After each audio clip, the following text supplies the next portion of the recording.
Welcome to the neXup podcast. I'm your host, PC747.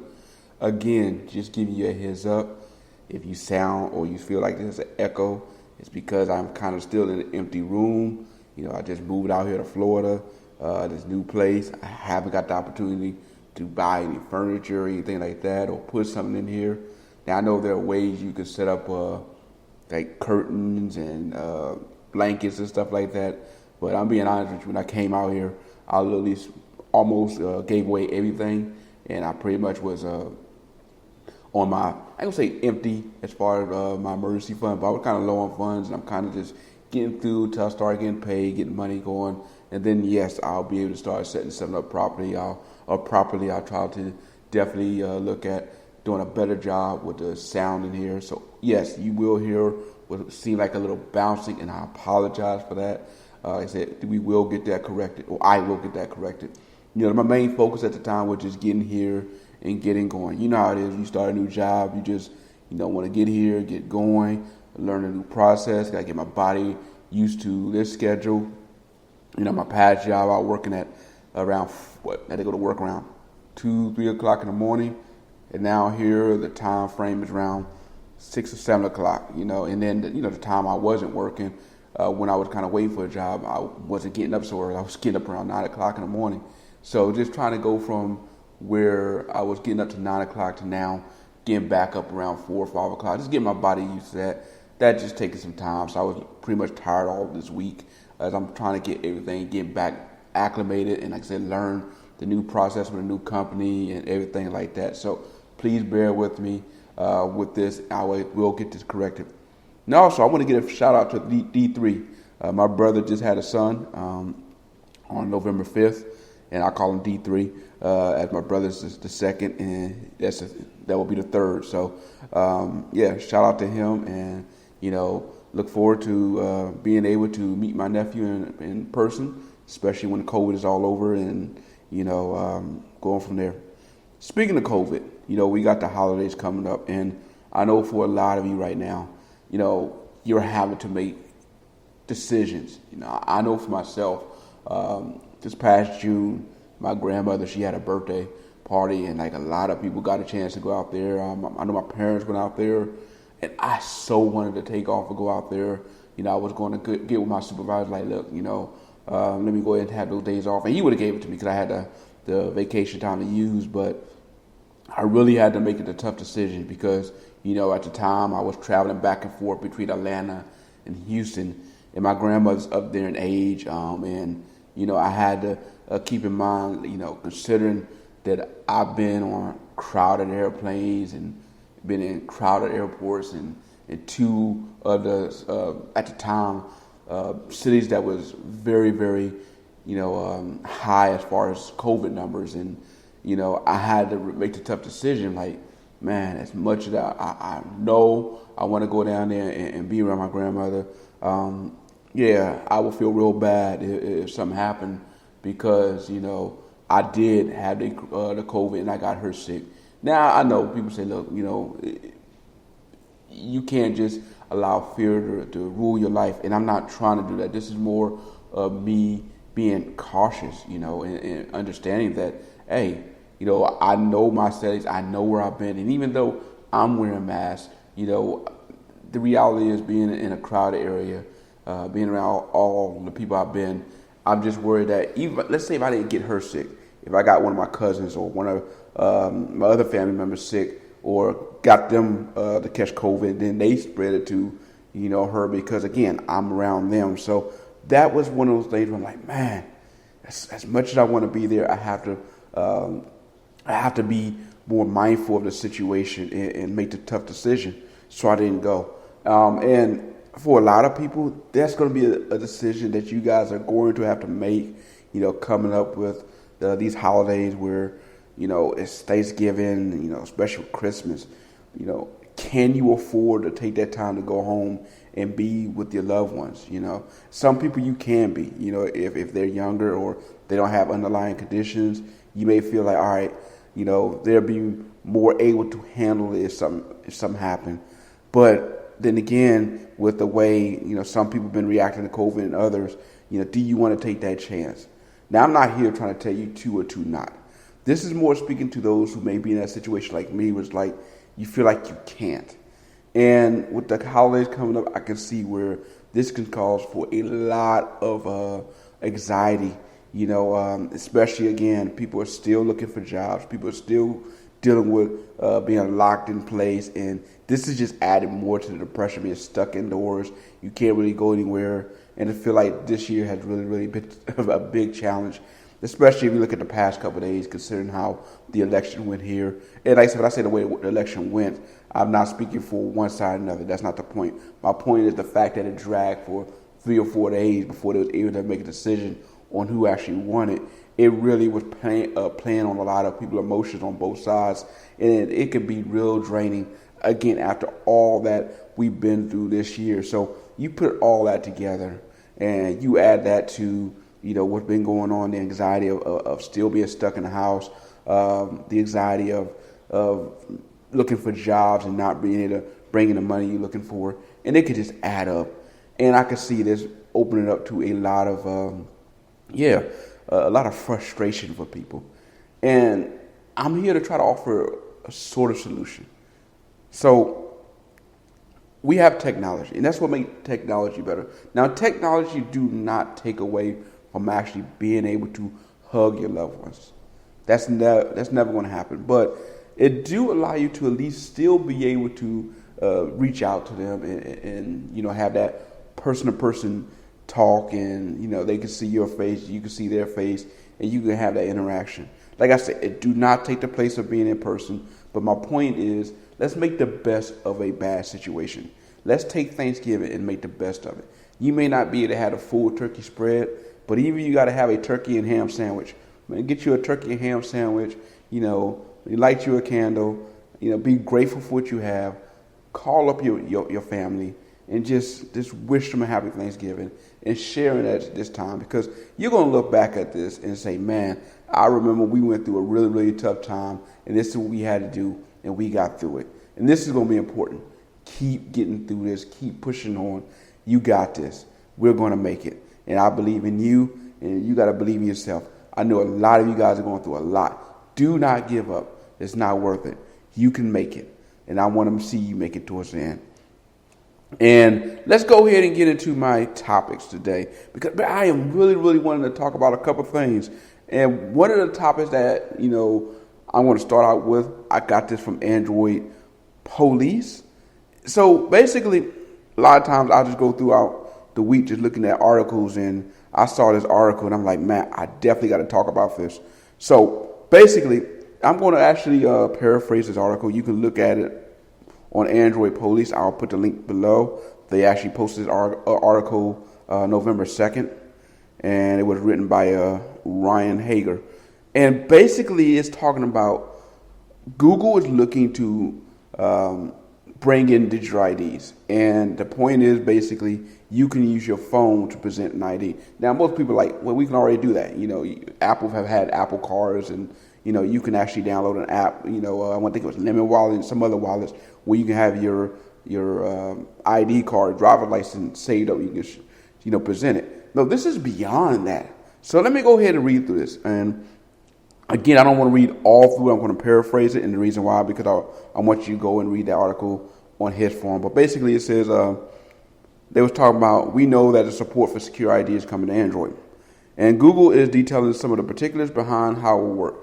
And basically what they're looking to do is, so we all know that you have the ability to hand someone your wallet, or not your wallet, but your ID. A good example they use in this article, you go to to buy beer, and the person say, hey, let me go ahead and see if you're of that age. So, you hand them your ID. Now, you're hoping that the person that's looking at it is just looking at the information to verify you're within age. But the reality is we're in a world now where your ID has so much information, where you from, where you live, all that stuff. And we know that, especially with spam getting out of control, that a lot of these companies, they take your information and they sell it to third parties. And as a result, you can have someone calling you in the middle of the night or in the middle of the day trying to sell you something. And it's getting out of control to the point where I get it. I'm not even bashing the people that that sell stuff, because I literally was on that side of being someone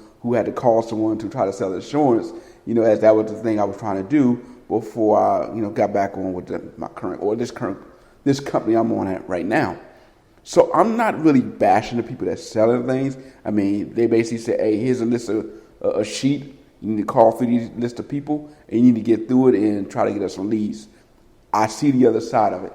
But being someone who, I'm like, man, going through the day and having to deal with that, it's like, look, it'd be one thing if I personally went online and filled out something and asked you guys to call me. It's another thing for you to have got my information, because it was sold to you from like Publix or Walmart or something like that, because I went to them to present my ID to buy alcohol.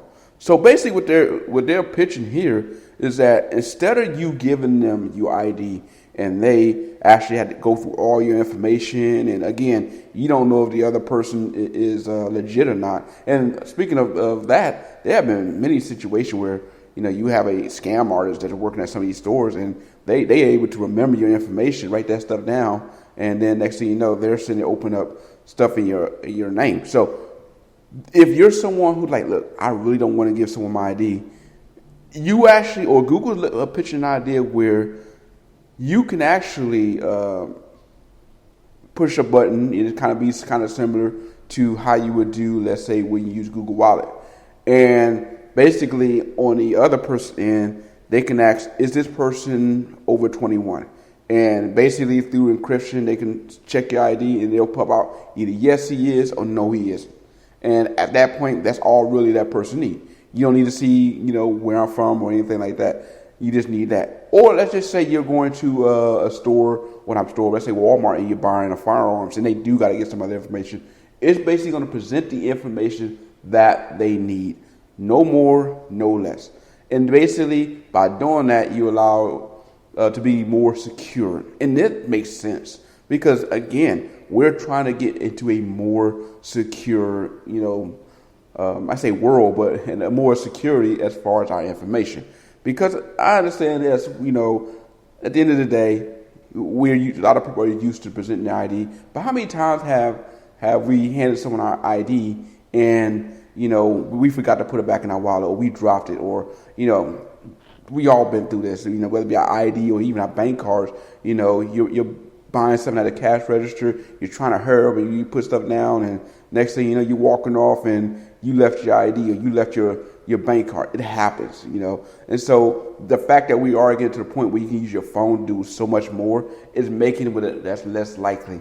And I like the idea now that because of one of the things that COVID did bring is the fact that more businesses are using touchless payment system, which means Android Pay and Apple Pay is being more and more used. And it's like, man, instead of me having to pull out my wallet and risk dropping all this stuff, I can break up my phone, which I'm already on anyway, pull up the card I want to use, and just scan the ID card, or to scan the teller or the machine, and everything works.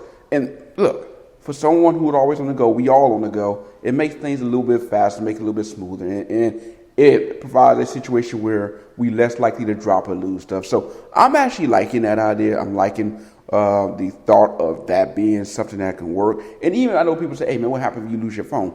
Well, it's no different. Like, if you lose it with Google Wallet, it's, your phone is pretty much encrypted. And basically once you lose your phone, you can go and have it erased or whatever. And it's to the point where they can factory reset your phone, but they can't get in there. Now, are there still some ways that people can find a way to get into your phone? Yes. I mean, we know that there is not 100% foolproof way of protecting your identity. But, I mean, really, if we're at the point that we are at now where we're using ID cards and still for our driver's license, and it's like, I'm okay with us stepping forward and using our phones for this information. Now, the question is, do you trust Google with that information? And I know a lot of people are like, should I trust Google with that information? Considering you talk about people who sell your information, Google has been known for stuff like that. If not so much really selling your information, using your information for ways for them to advertise, stuff that make them more money, whether it be in providing ads that is better suited for you based on what you say, your conversations, and all the other things they use or listening in on, inspiring on you on to try and gain more money for themselves. Yes, we understand that this is something to question whether or not to trust Google with this information. But I'll say this. Google already know this stuff anyway. They know that information. Literally, like your ID and all that stuff, they have that information for a lot of us on file, or even they don't have it on file. It's not like, they're not able to secure it because we do so much on our phones. So it's like really having one other thing on my phone and being secured by Google, I have no problem with. Now, obviously, we definitely want to make sure we have the right security protocols in place and basically make sure we educate people on how to protect their information and protect their device. But hey, I'm welcoming this. I like the idea. I want to actually see this come to play, and I see this can be very beneficial. Now, I'm not sure how this will work for traffic stops.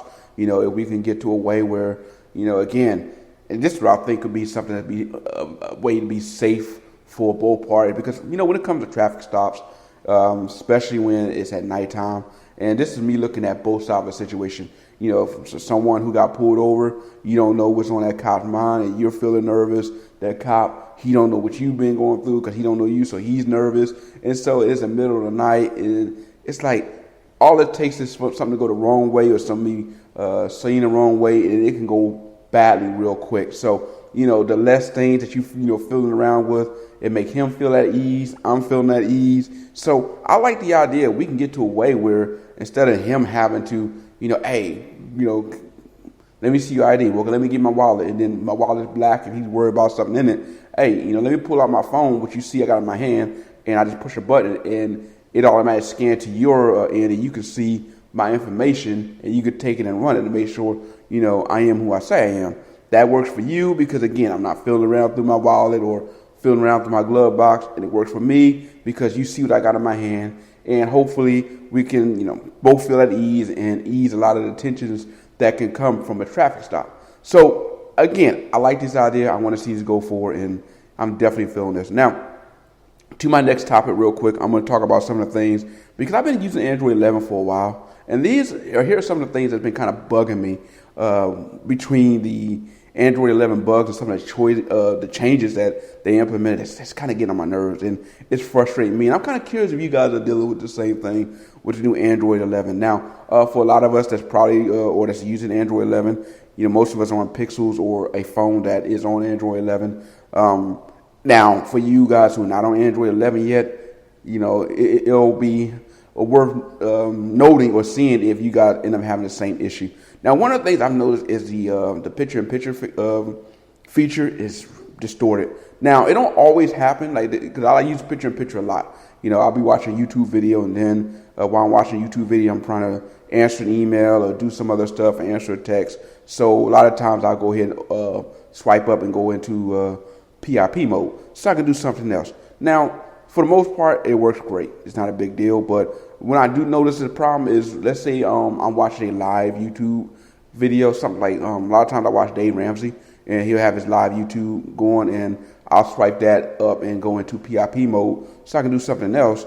And I notice it'll be distorted, and it'll just like freeze up, or the picture will freeze up. Now, the video and everything, or the sound will still be playing, but the video you can see just stopped and everything like that. And I noticed that, man, okay, this is obviously an issue. I didn't have this issue before, so definitely a bug with Android 11. Another thing, home screen navigation. Now, people have talked about this for a while, ever since Google decided to get away with the buttons and go to the full navigation feature they're going on now. I really haven't loved it. Now, for me personally, I prefer the pill. I say the pill, but you got the little one button on the bottom that's shaped like a pill, and you able to do anything through that. The problem is I noticed that it seemed like Google was forcing you to use that navigation, because if you go back to the button or the pill, it seemed not to work as well, where this one seemed to work much better compared to the other two. So I'm going to feel like Google is forcing you to use this. The problem is that, a lot of times when you try to go to your previous app or a previous screen, you go to try to swipe up into the right, and you're noticing it's not really responding like it's supposed to for you. It's bringing up your previous apps, and that is something like, all right, hopefully they get that fixed. Now, Another thing that's kind of frustrating me. Oh, by the way, speaking of which, this idea of using a different navigation thing, I noticed, and I made a note of this, is that, like years and years ago, this is not anything new. It's like the backyard developers, man, they had made a feature, like I think it was Pi navigation, where basically you can go ahead and go and remove your on-screen buttons, and you can swipe from I want to say swipe from the right, and it bring up a little like a pie. I say a pie, but it's really like a 3 little buttons, and you can decide to go back home or previous apps. And again, at the time, even it worked pretty good, but it had its issues, minor bugs. It wasn't a big deal. And for me, I didn't like the idea of swiping from the right to the left or something because it got in the way. But the fact that it worked pretty decent for then, and here we are now, years later, and Google had more than enough time to even see where we at with this, and other companies who are doing a better job with on-screen navigation. It's sad that we're still seeing that Google's kind of struggling with this, but hopefully they'll get it right soon, and we start seeing some updates and fixes. Even though this had been a problem before Android 11, I can argue that this on-screen navigation has been a problem for the past 2 builds, and I don't know if Google should maybe think about going back to maybe an appeal, or at least think about finding ways to fix this. But another thing that I would say more of a gripe for me is, for example, is to swipe all the way to exit, or the back button. We got to swipe from the right of the screen or right edge of the screen. Now, the problem I have with that is, I think we all have done this. We're reading through an article and trying to navigate, and you accidentally, or you are swiping to the right to finish reading. Next thing you know, you're going back, and it's like, man, that is something that's kind of annoying. I wish that, again, this is why I prefer more of a peel versus that swipe, because, again, we're navigating through our screen a lot, and, you actually swipe back because you're trying to read through an article. That can definitely get frustrating. Now, another gripe, YouTube. Look, YouTube for the past couple of years have been a very controversial subject for Google.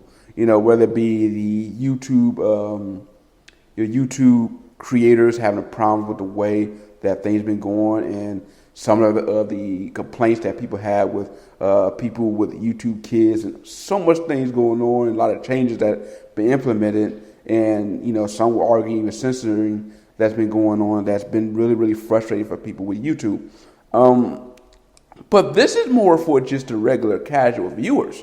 Like, I'm sitting there watching a YouTube video. And a lot of us, we do this. We watch a YouTube video. Some of us will go ahead and scroll down and look at the comments or move around and see what's the next video. And how many times you actually hit something and you go to the next video? Well, in the past, when you did that, you can hit the back button, or even with the navigation, you can swipe back and it immediately go back to the previous video exactly where you was at, and you continue on. You're good to go.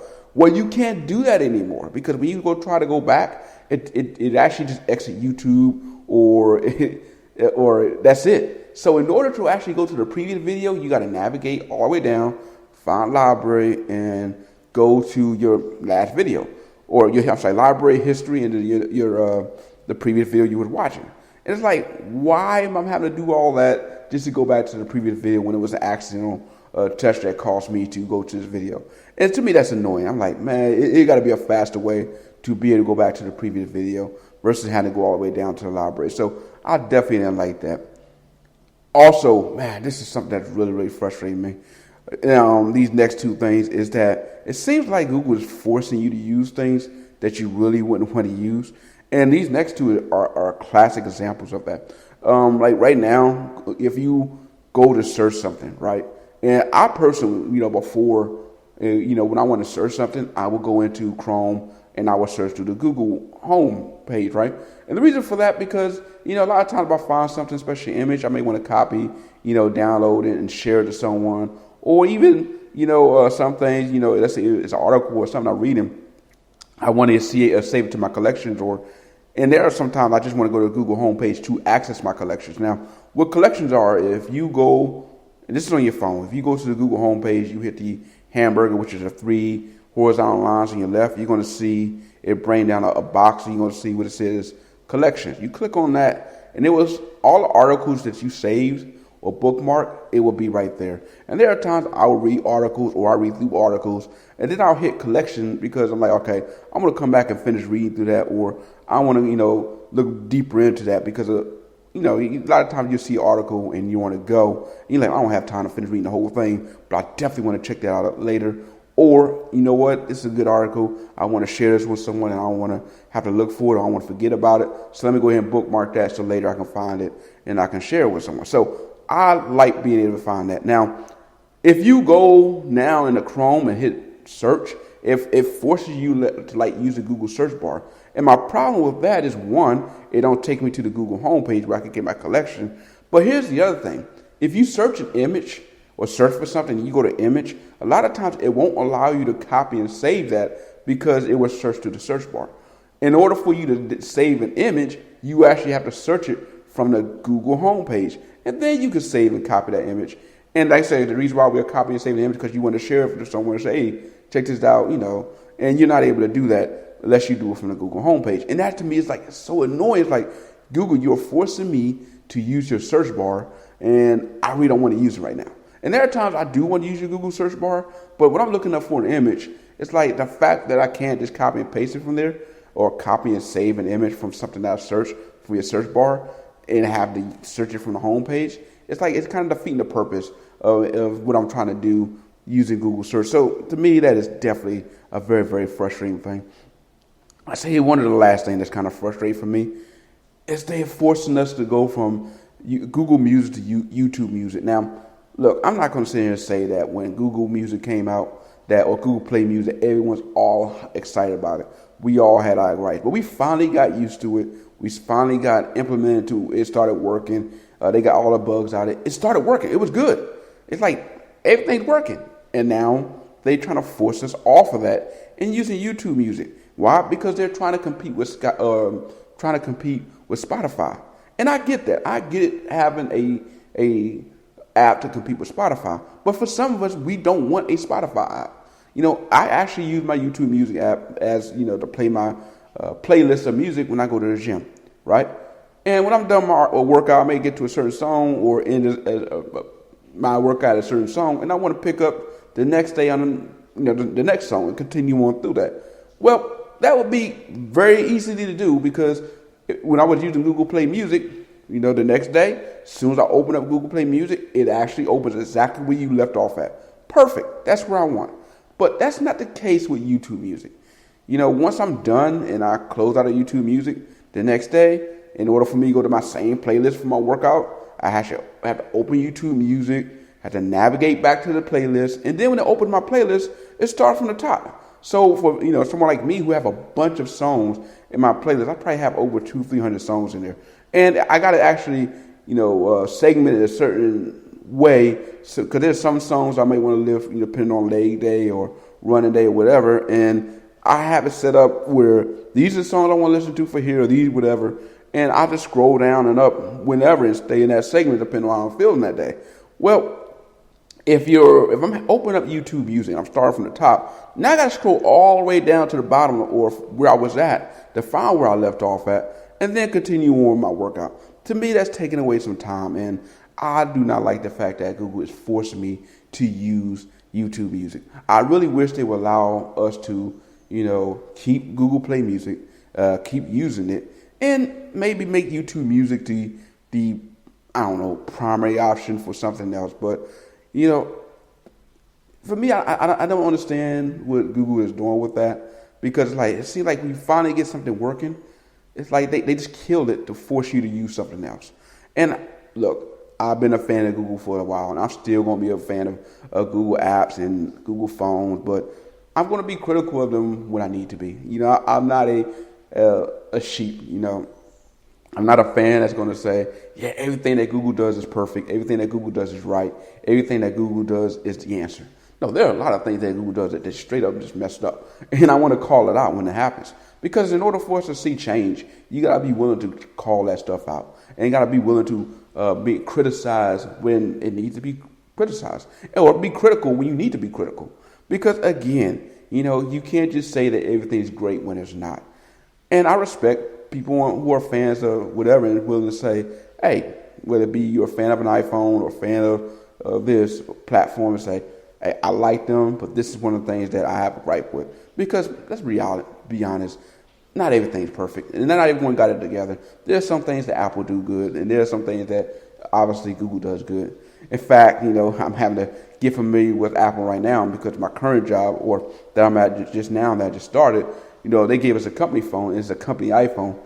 And I was joking around with a couple people because I know a lot of people know I'm an Android person. They're like, so how you feel about having to use an iPhone? I joke around like, yeah, man, I'm not feeling that. But at the end of the day, look, I'm not, an alien to Apple. I have an iPad to the left of me. I have a MacBook Pro that I edit on. Even though I prefer Google phones and Chromebooks, I'm familiar with it. Now, there are some things with iOS that do bug me. And I'm, noticing that even more having to use it for the iPhone. And again, it's why for me as a daily driver as a phone, I'm going to use my iPhone. Well, not my iPhone, but my Android device. But there are some things that Apple do that is good that I prefer or wish that Google implement. One of the things that people talk about a lot is Apple or iMessage. It's very, very good. It's much better. Matter of fact, I have a Bible study group, and they joke around with me a lot.